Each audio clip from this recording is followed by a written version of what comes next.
আজকে আমি একটা ইনফরমেশন শেয়ার করার জন্য। একটি সম্পর্ক তখনই সুন্দর যখন তাতে থাকে ভালোবাসা, বোঝাপড়া, শ্রদ্ধা।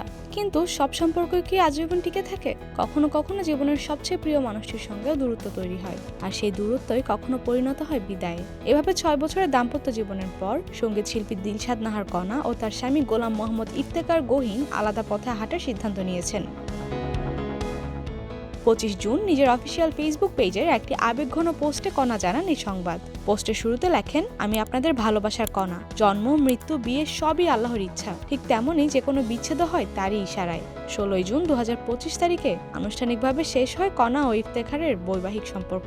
কণা লিখেছেন, এটা আমাদের দুজনের জন্যই একটি অত্যন্ত কঠিন সিদ্ধান্ত ছিল, তবে আমরা পারস্পরিক বোঝাপড়ার মাধ্যমে এই পথে হেঁটেছি।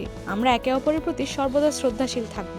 নিজের আবেগ প্রকাশের পাশাপাশি ভক্তদের প্রতি ভালোবাসা ও কৃতজ্ঞতা প্রকাশ করতেও ভোলেনি কণা। বলেছেন, এই মুহূর্তে পুরোপুরি তিনি সঙ্গীতে মনোনিবেশ করতে চান, গানের মধ্যে খুঁজে পেতে চান নিজের আত্মিক শান্তি। বিচ্ছেদ নিয়ে মুখ খুলেছেন কণার স্বামী ইফতেখারও। তিনি কণাকে মেনশন দিয়ে ফেসবুকে লেখেন, কণাকে নিয়ে যারা মিথ্যে ও বাজে গুজব ছড়াচ্ছেন তাদের জানিয়ে রাখি, এসব কুচক্রি ও কুরুচিপূর্ণ মানুষের বানানো। আমাদের কিছু পারিবারিক সমস্যা চলছে যা আমরা সমাধানের চেষ্টা করছি। এখনো আমাদের মধ্যে কোনো বিবাহ বিচ্ছেদ হয়নি। ভবিষ্যতে যদি আলাদা হই তবে সেটা বহুদিনের পারিবারিক দ্বন্দ্বের কারণে হতে পারে, পরকীয়া বা অন্য কোনো নোংরা কারণে নয়। মিথ্যা তথ্য দিয়ে কেউ গুজব ছড়ালে তার বিরুদ্ধে আইনগত ব্যবস্থা নেব। এদিকে কণার পোস্ট নিয়ে খোঁচা দিতে ভুলেননি আরেক জনপ্রিয় সঙ্গীত শিল্পী ন্যান্সি। ফেসবুকে একটি পোস্টে ন্যান্সি লিখেছেন, জন্ম, মৃত্যু, বিয়ে, বিচ্ছেদ এই সবই আল্লাহর ইচ্ছায় হয়, বাণীতে শেয়াল রানী। জনপ্রিয় দুই সঙ্গীত শিল্পীর মধ্যে মনোমালিন্যের কথা সবারই জানা, তাই ন্যান্সির পোস্টটি কণাকে উদ্দেশ্য করে দেওয়া হয়েছে বলেই ধারণা করছেন নেটিজেনরা।